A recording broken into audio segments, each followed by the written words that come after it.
Your show will go live in 5 seconds. 4, 3, 2, 1. Love Talk Radio. Now we can see a new world coming into view.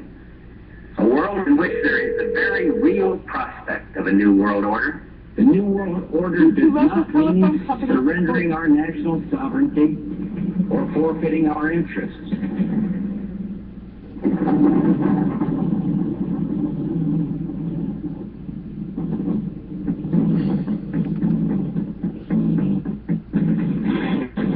He took an oath to defend the Constitution of the United States of America.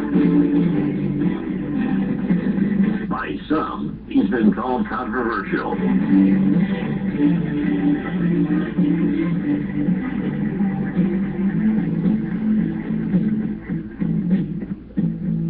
How can I convince you when your ears refuse to hear? You turn your heart away from me each time when I've gone near.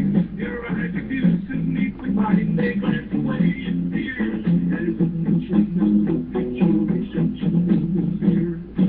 Now, keep in mind that some of my guests have been approached by Homeland Security or FBI saying, why are you going on the Clay Douglas show? My message to those guys, if they're listening this morning, is go get a cup of coffee. Maybe you'll learn something. We both took the same oath, to defend the Constitution against all enemies, foreign and domestic. I don't recall there being an expiration date on that.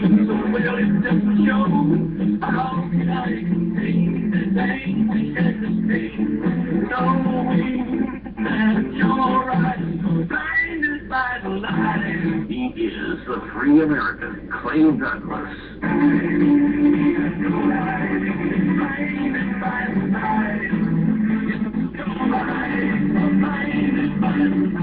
Catch the Free American weekdays at 7 a.m. Pacific, 10 a.m. Eastern.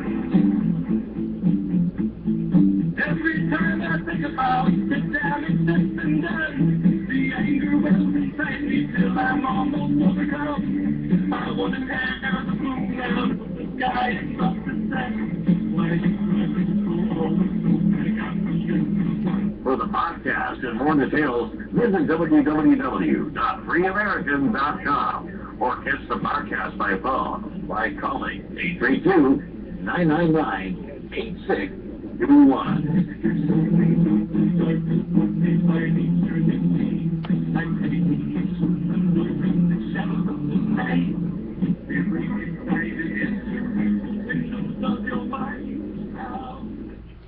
Good morning, ladies and gentlemen. Welcome to another edition of the Free American. I am your host. I am Clay Douglas. My guest today is Chris Slattery. Chris has founded Expectant Mother Care, known as EMC Frontline Pregnancy Centers, in 1985 and in Manhattan. And that's grown to 12 office locations, including Westchester, Manhattan, Brooklyn, Queens, Bronx, and Hudson County, New Jersey.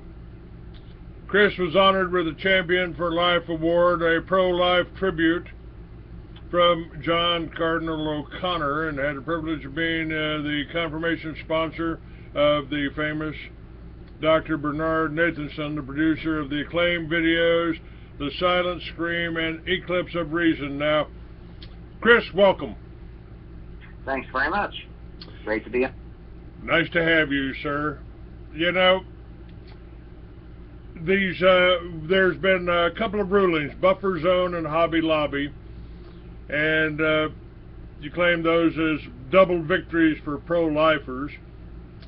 I guess a few last week, pro-lifers celebrated their second victory in recent weeks when the U.S. Supreme Court ruled that business owners can object on religious grounds to provision of Barack Obama's health care law that requires closely held companies to provide health insurance that covers birth control.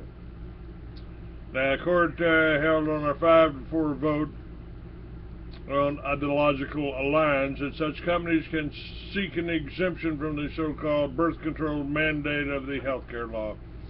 What's going on here? You know, Chris, I got to put it the way I feel about it. I think if history, depending on who writes the history, if it was fair and told the story accurately, Americans would realize that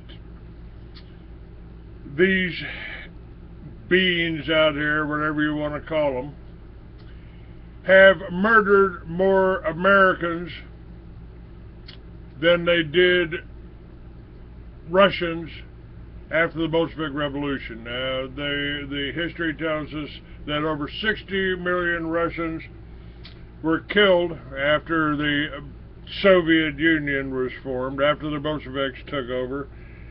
And I believe that more Americans have been killed, if you count abortion, than that. Am I being too radical here? Am I being too right-wing? Yeah, well, I mean, the numbers are just staggering. But each day we, in New York, we see 10 to 15 different women who are individuals who are being sold a lie that abortion will solve all their problems. And there's so much deception and misinformation in America on so many issues. It's not a surprise that it starts with our own children, and how killing them is sold to women as a good. And so there's so many lies, and it's happened over 55 million times in this country since the early 70s. It staggers the imagination. The Hobby Lobby case was really about abortion, and I know it's been linked to so many story headlines that it was about contraception, but it really wasn't. It was about abortion, because the family that owns Hobby Lobby, and there was another family of Mennonites that owned a cabinet-making company. These two families objected to the provision of abortion-causing drugs that would sometimes work as a contraceptive, but could also work as an abortifacient, or have abortion as one of its properties. And this is on the manufacturer's label. So you take the issue with Hobby Lobby, they actually cover in their insurance, and had no objection to covering 16 different types of contraception. They're not Catholic, and they are, but they were objecting to the, not the contraception, but the abortion-causing products that they have, and science tells us, kills a developing human life. So that story about Hobby Lobby was very misreported out there. That there was that this was about contraception, and it really wasn't.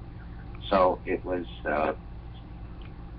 more about their objection to abortion. And yes, it was also principally a ruling that the family in a tightly controlled private company can be treated as individuals, and it did give some freedom to them to rule their company like individuals, and to have religious freedom protections that individuals get, which was good.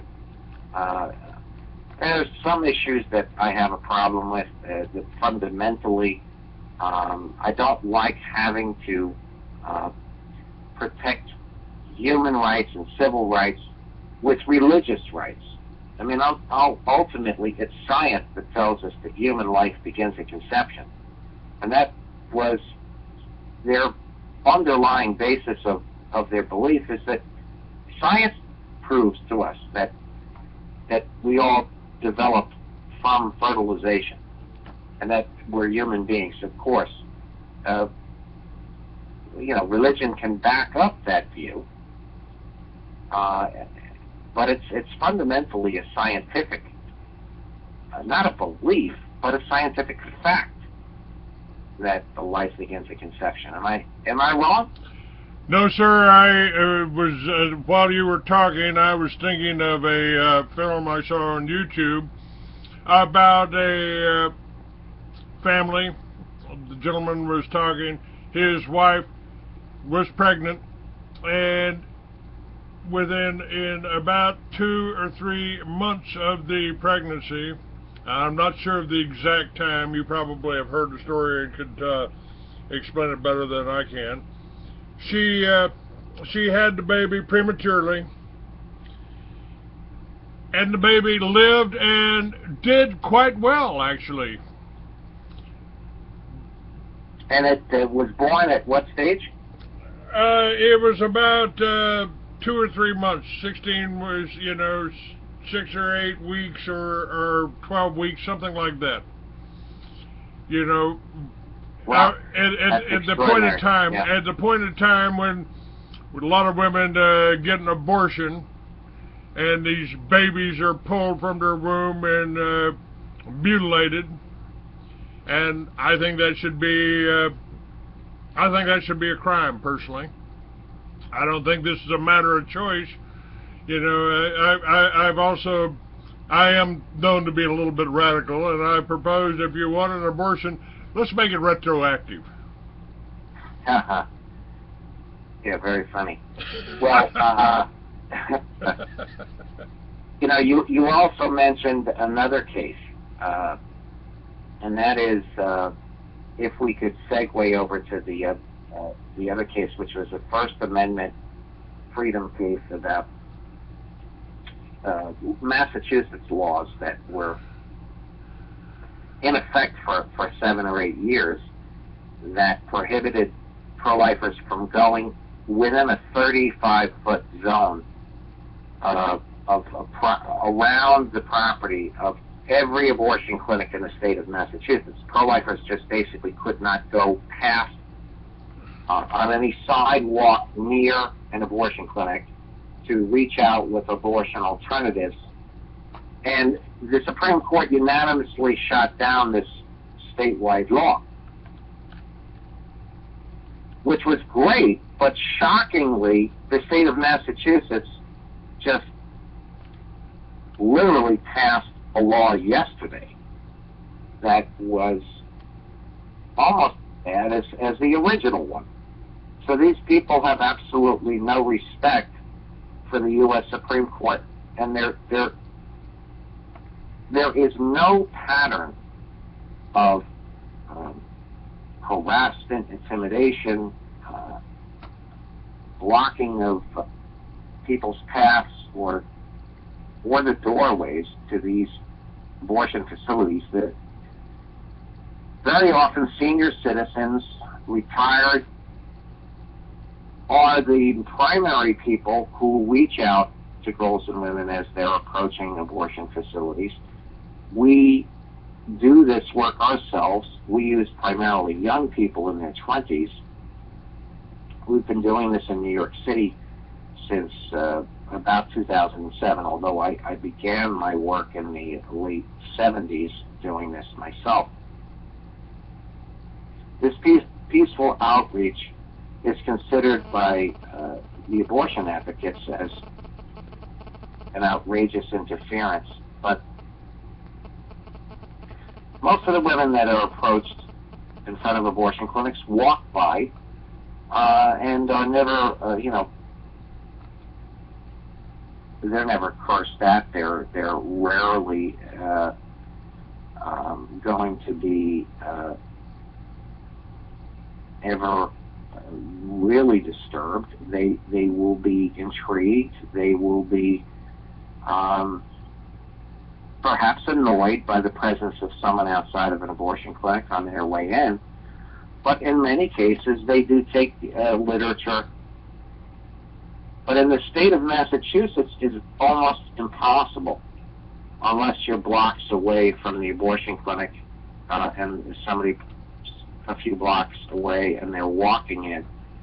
Only then can you approach them. if they're dropped off by cab or a car in front of the entrance on the property line, you can't get near them.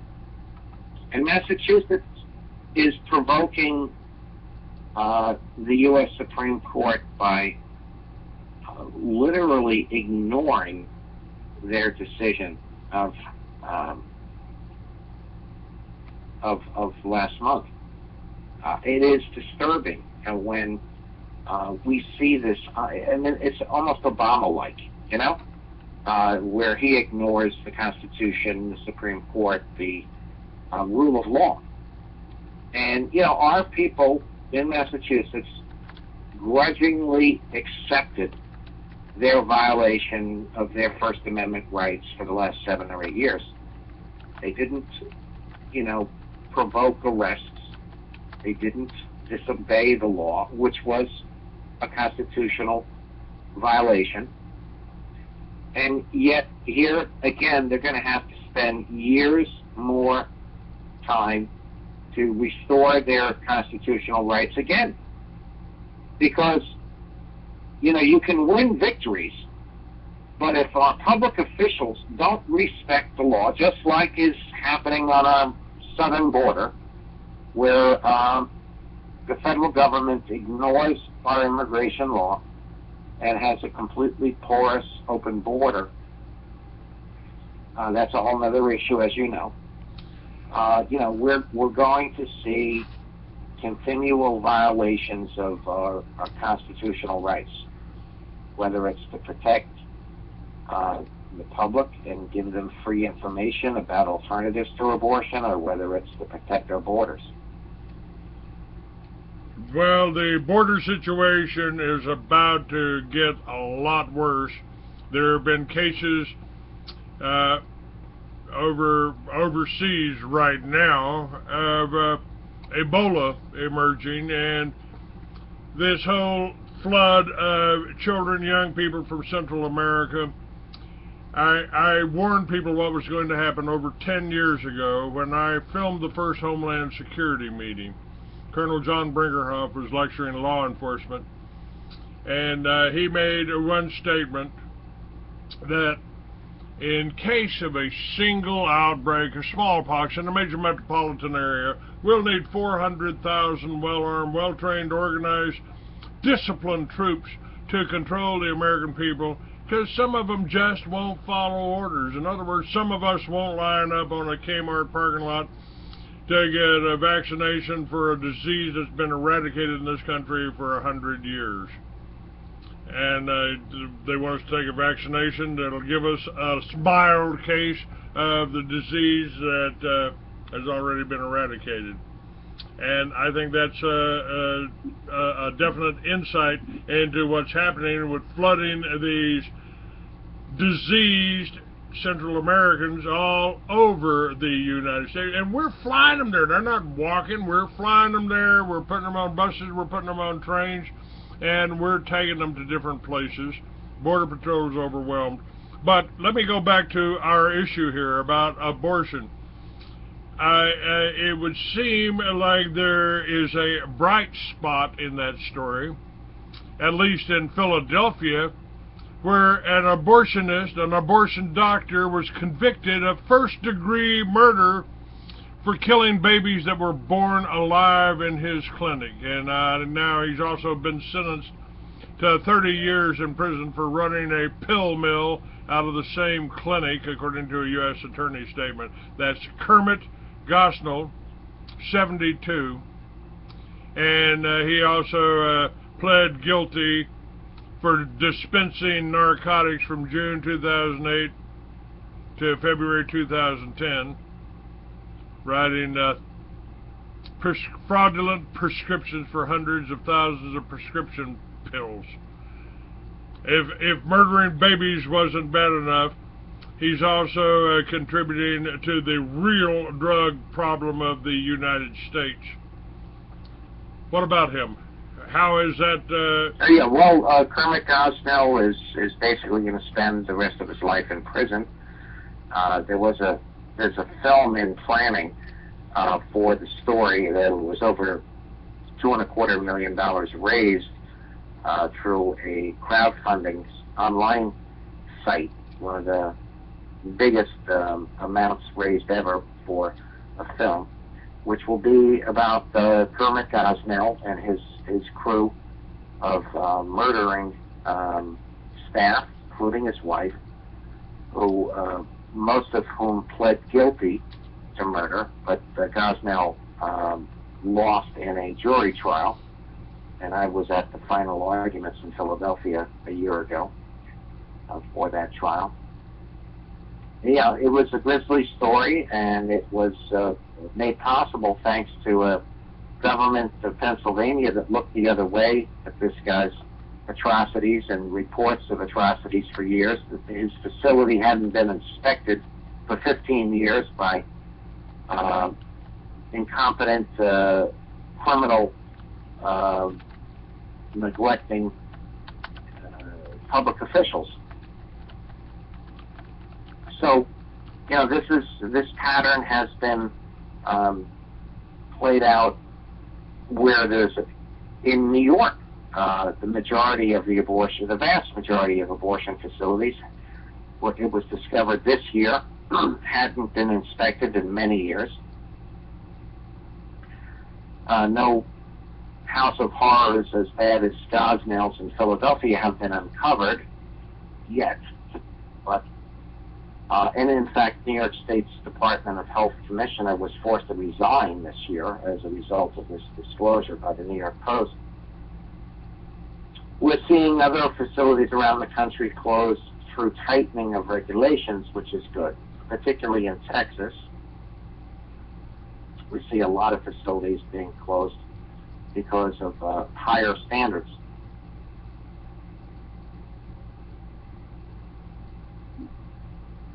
Now, running that back by about Texas. What about Texas? I'm back in Texas after a 45-year self-imposed exile. So.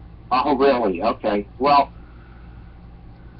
last summer, about this time last summer, stringent regulations were passed on abortion clinics, making them impossible to operate without alliances for emergency care with hospitals and having hospital-like standards in their facilities.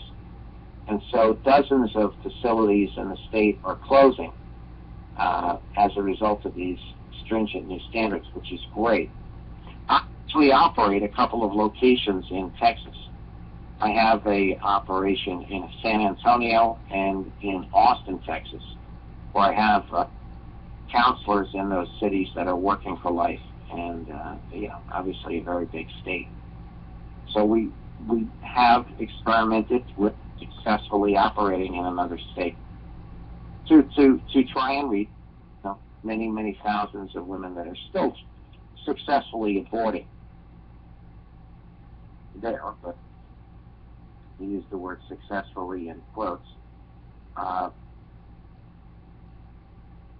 So anyway, overall, we are pleased with a couple of victories in recent weeks with the U.S. Supreme Court. Of course, they're now off for the summer. I have a case pending fighting efforts to cripple our operations in New York City with a law that was passed 3 years ago to thwart our First Amendment rights in our pregnancy centers. So we are hoping the U.S. Supreme Court in the fall decides to take our case. But pro-lifers must be vigilant. There's so many attempts to quash our free speech, so many efforts to stop us, that we have to remain constantly vigilant.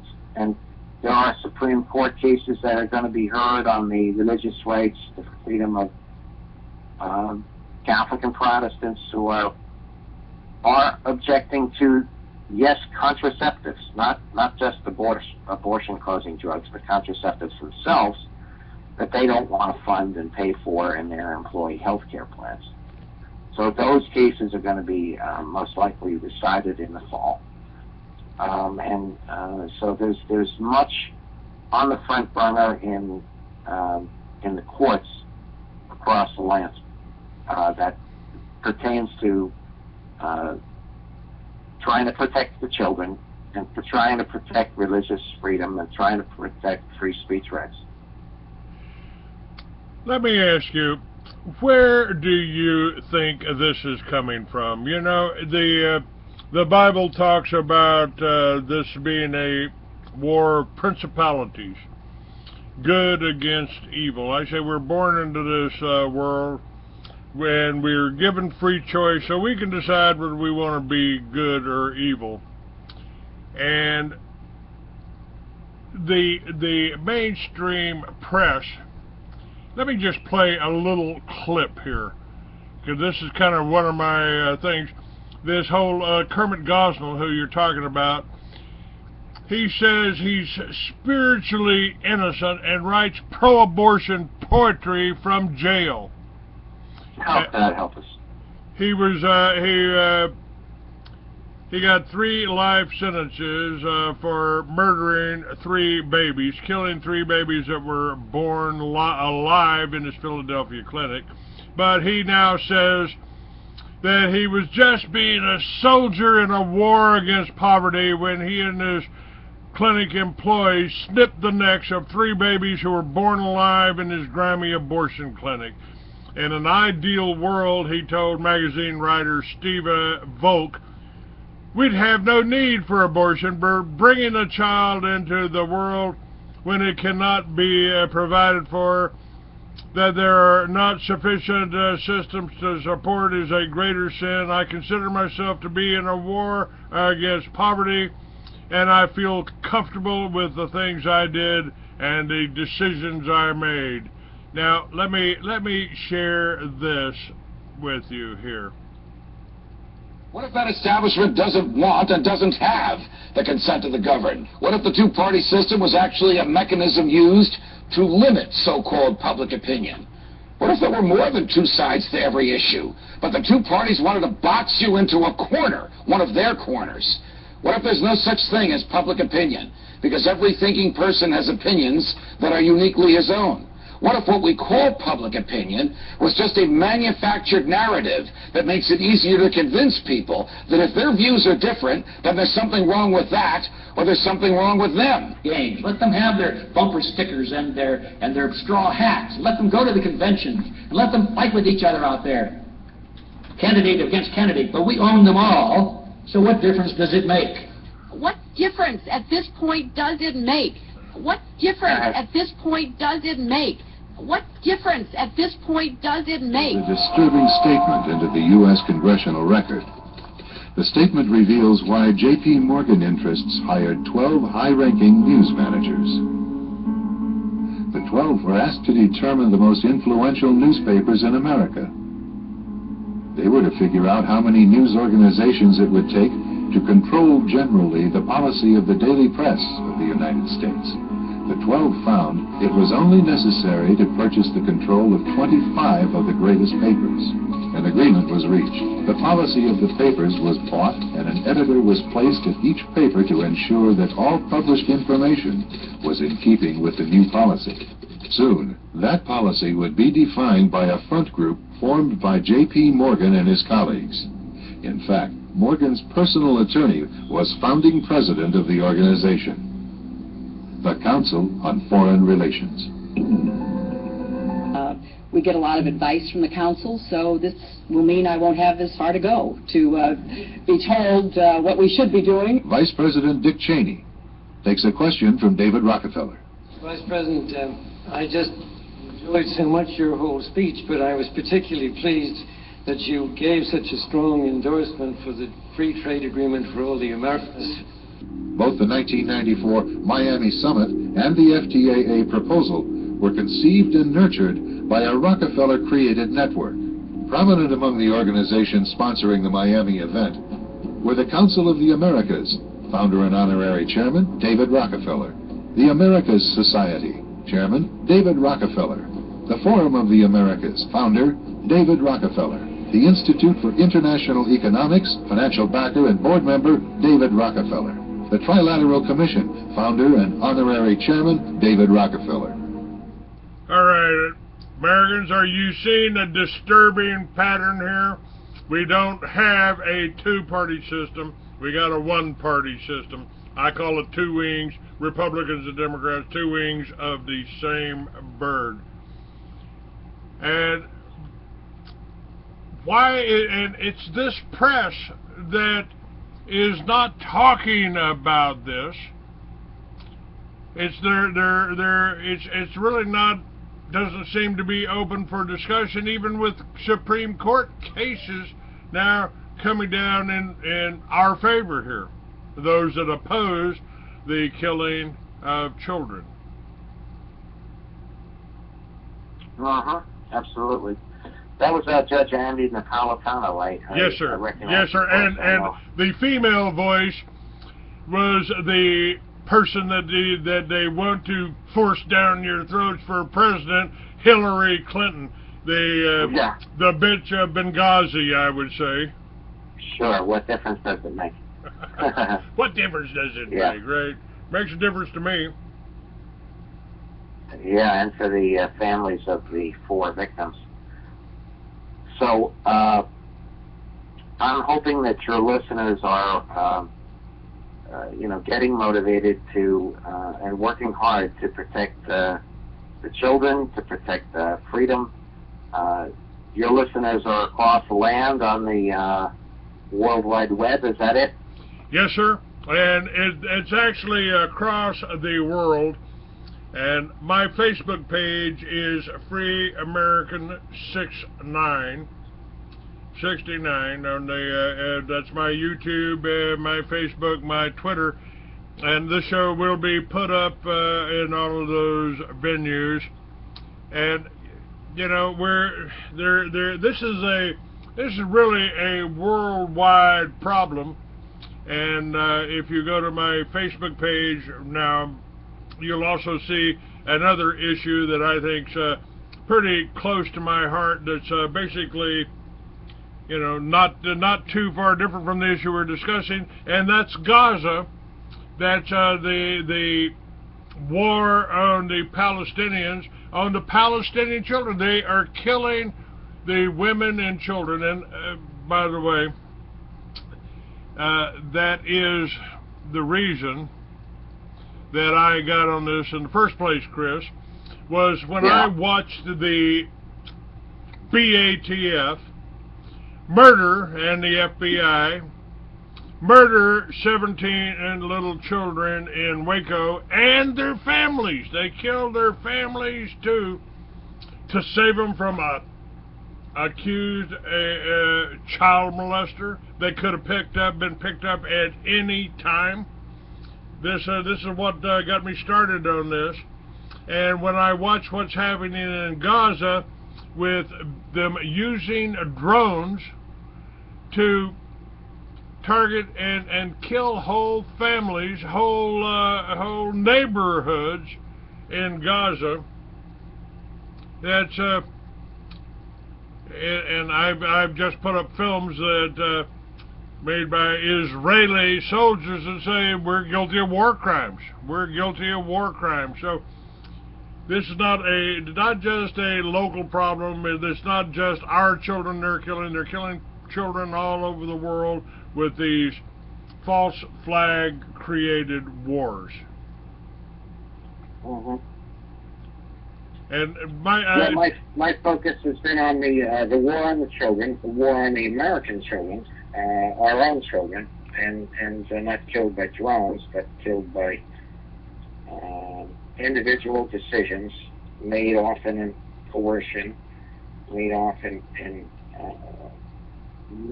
with misguided intentions, made without adequate information, made without adequate support. I think when we have a death toll of 55 million, we got to look at what are our biggest problems in our country, and some focus on national security, some focus on economics, some focus on individual liberty. But I think if we don't protect our children first, That's our priority. That's our highest priority. Let me ask you this: how did this Kermit Gosnell escape the death penalty? I mean, it costs us about $50,000 a year to keep somebody in a prison and feed them and clothe them and give them medical care and all that. The details of this Gosnell's grisly practices came to light, folks, in 2010 when authorities raided his West Philadelphia clinic looking for evidence of prescription drug trafficking. Instead, they found bottles stuffed with fetuses and tiny severed feet. Women who came to him were treated with dirty medical equipment in rooms where cats roamed around freely and the furniture was stained with blood.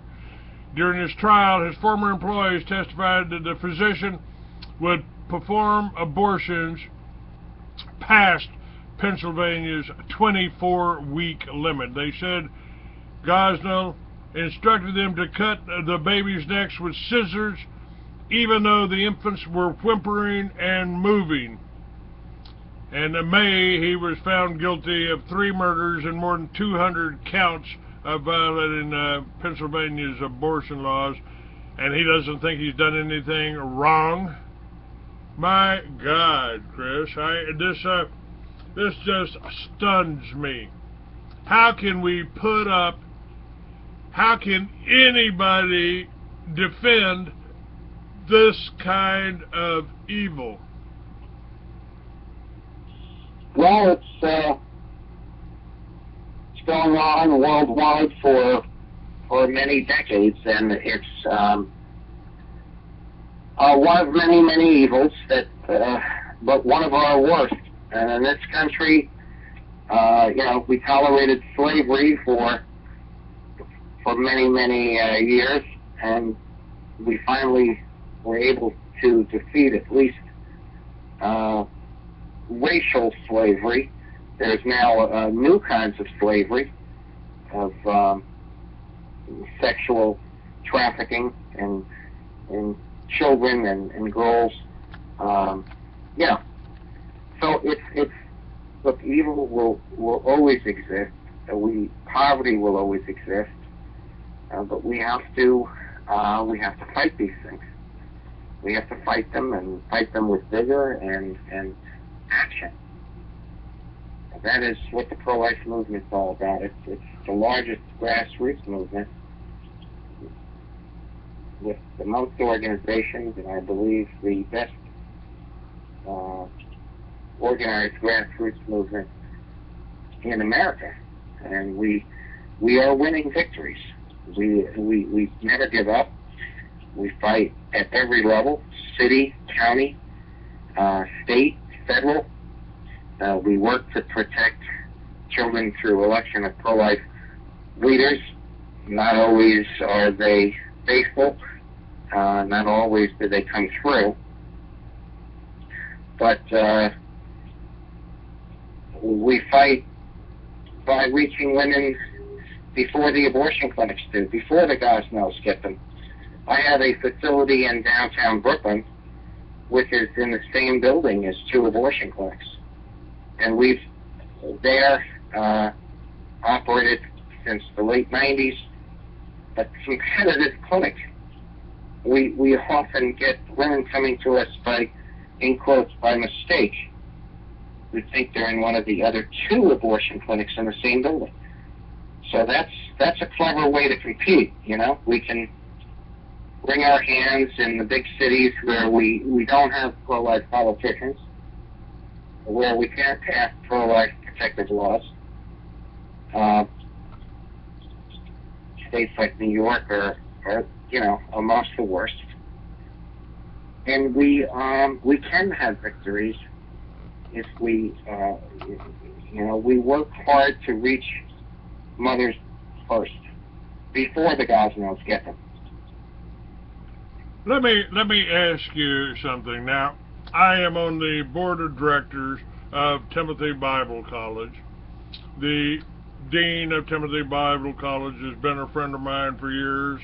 I worked with him to start the Little Red Schoolhouse, which was a homeschooling thing, and if we'd been a little bit more successful and grown a little faster, we wouldn't have had things like Columbine or Sandy Hook or, these school massacres. If we were educating our children at home based on Christian principles. But he also talks about these churches with a cornerstone dedicating the building to some worshipful master of the Masonic Lodge. What happened to our churches? Why are the churches in America not standing up against this abortion, against this type of oppression, and not standing up to protest the murder of 17 children and their families in Waco, for instance? What has happened to our Christian churches? I have suggested that perhaps if you refer to yourself as a Judeo-Christian, especially with the news coming across about the murders and the attacks and the thousands of deaths in Palestine, maybe you might as well just say, I'm a satanic Christian, thank you. What's happened to our Christians here in America? Well, yeah, many have lost their way, and many pastors are weak and have worried about their congregation's opinions and put human respect first. And this happens across all denominations. There's a lot of weakness, and it really is not something that any one of us can do a lot about. We can only do what we can do ourselves. We cannot necessarily reform our churches. We can reform ourselves first. We can do what we can do. And, many in the pro-life movement have chosen to dedicate their lives to this cause and work, many establishing their own organizations and doing their own thing and letting the best way to make a difference is to lead by example. I honestly don't. I long ago gave up the idea that I could change priests and pastors, and I just don't feel it's my job to evangelize priests and pastors. I work to find laity primarily who want to work with me to reach mothers in crisis, pregnancies, and to rescue their children and rescue the mothers before they make a deadly mistake. Now, do you have a website? I couldn't find anything about your organization. Yes. What is your website? Yes, we do. We have a couple of websites. One is emcfrontline.org. EMC stands for Expectant Mother Care. emcfrontline.org, and then there's one for the recruitment of young people. We bring in out-of-state people to New York to work with us full-time in our ministries, and the website is prolifeinterns.com.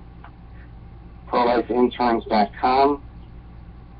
Then there, young people can sign up to apply to be full-time workers with us. We provide free room and board and stipends. That's EMC frontline.org.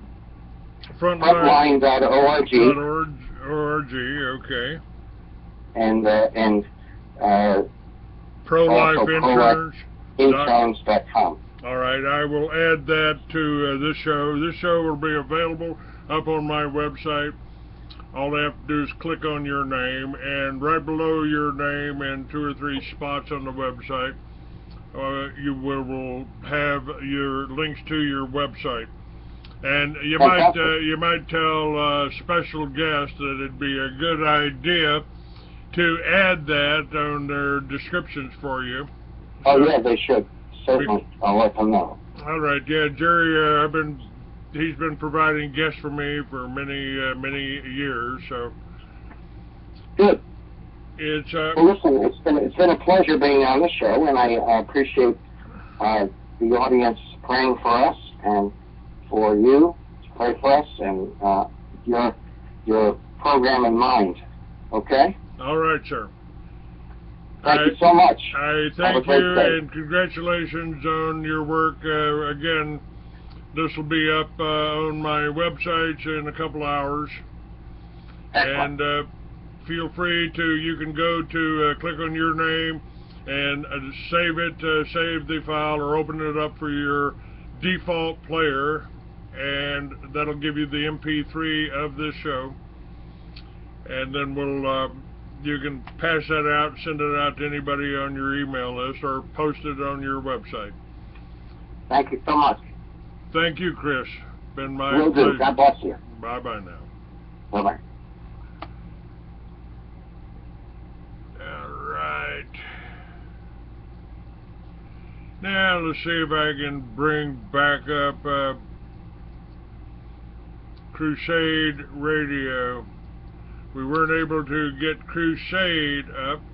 Let's see if we can get that up now. Due to local telephone company trouble in the area you are calling, your call cannot be completed at this time. Well, sorry about that, Crusade listeners. Too bad. Now, let me see. I think I will continue the show that I did. You know, how far back do we want to go here? This is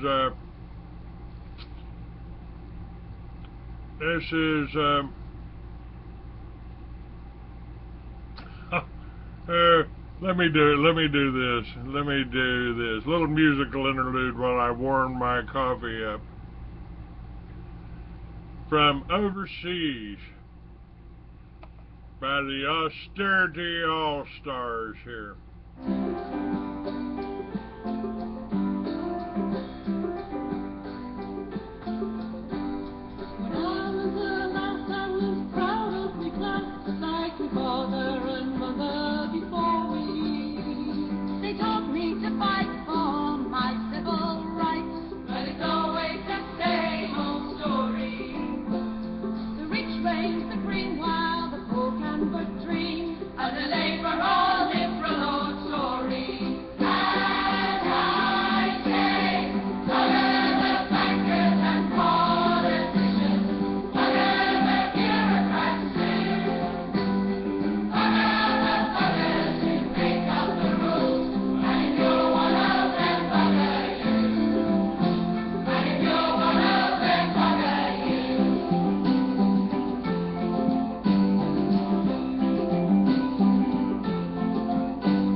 Give up the struggle for justice. For I've done my time on the protesters' line, and these days I show my dissent by loitering within my tent. And I say, banana bankers and politicians, banana bureaucrats too, banana buggers who make up the rules, and if you're one of them, what are you? And if you're one of them, what are you? Oh, banana bankers and politicians, banana bureaucrats too, banana buggers who make up the rules, and if you're one of them, what are you? And if you're one of them, what are you? And if you're one of them,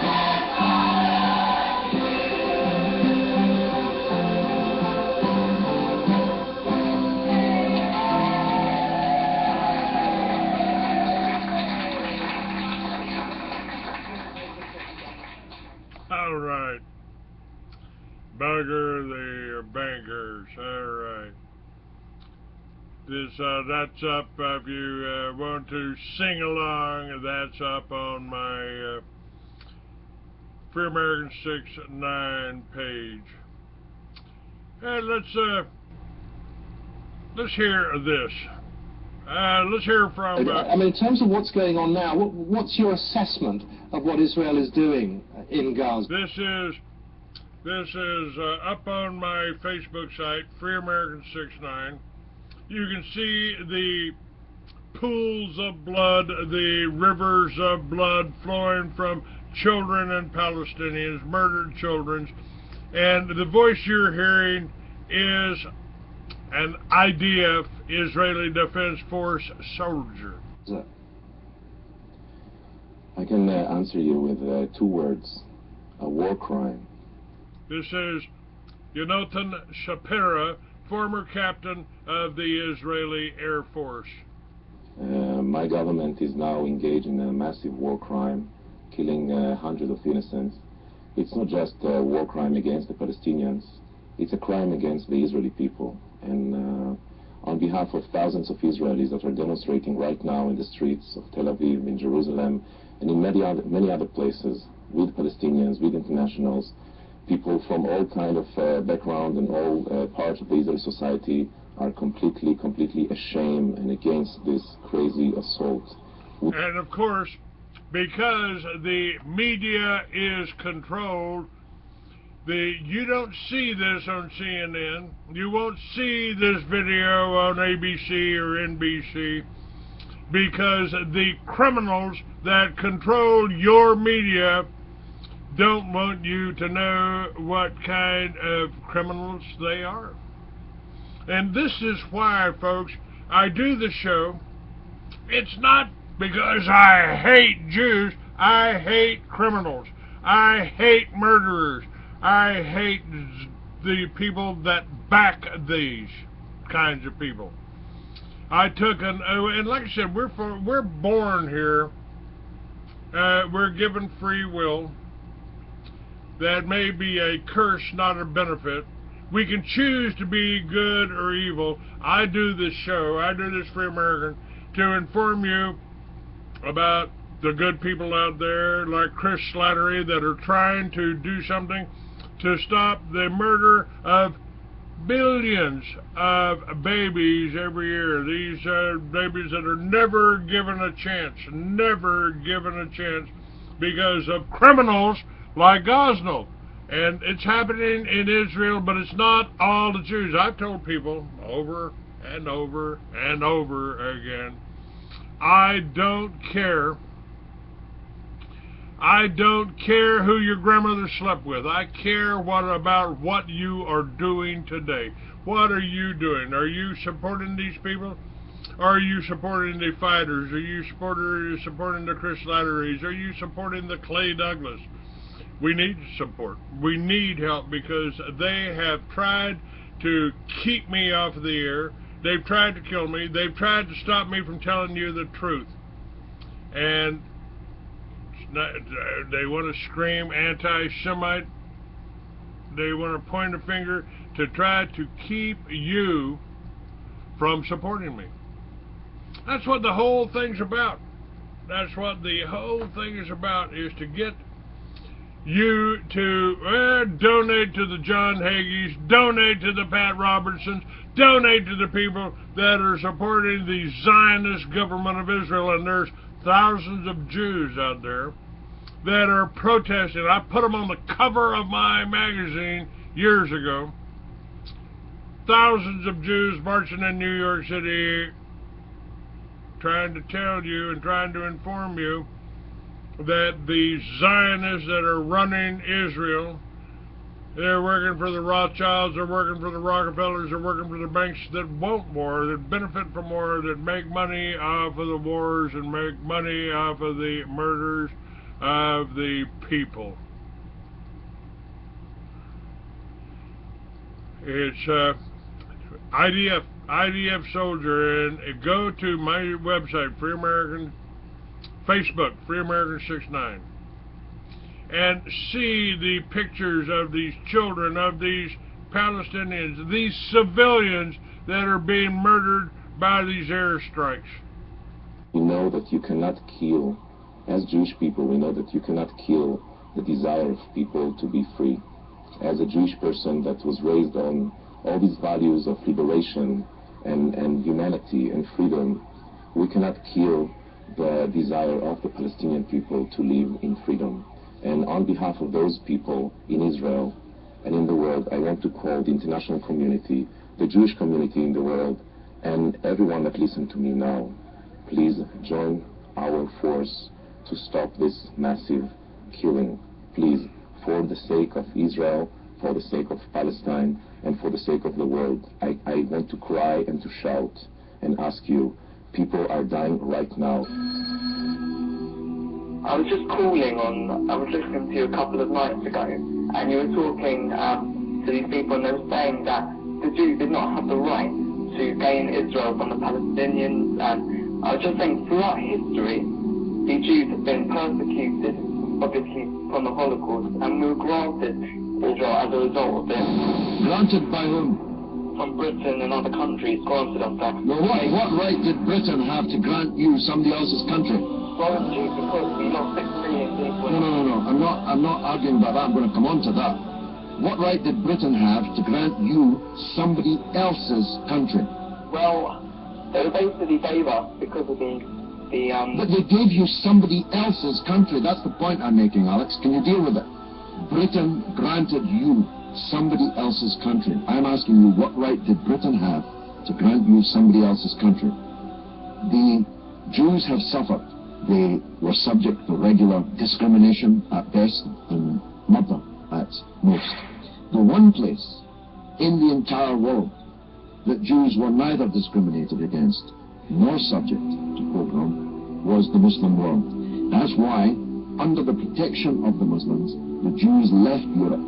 Palestine, that was wiped off the map when Britain granted you somebody else's country, had Jews living side by side with Christians and Muslims for century upon century without the slightest trace of discrimination or violence or pogrom. So, what happened is that Christian anti-Semitism in Europe, which massacred 6 million Jews in the greatest crime in human history, was paid for not by the Christian countries of Europe that either practiced or turned a blind eye to that anti-Semitism, but was paid by the very people who were completely innocent of that Holocaust, who had never persecuted the Jews, who had never pogromed the Jews.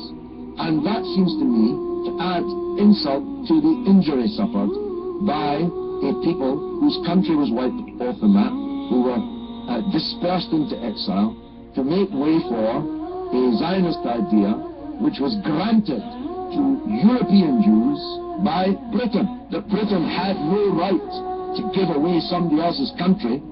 It seems to me an all-round injustice, don't you think, Alex? Yeah.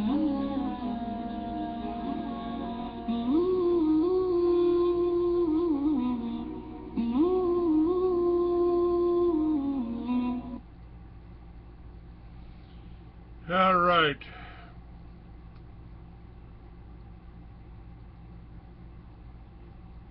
Let me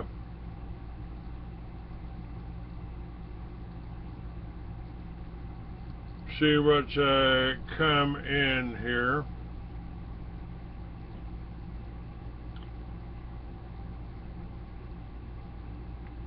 By the way, these Jewish teens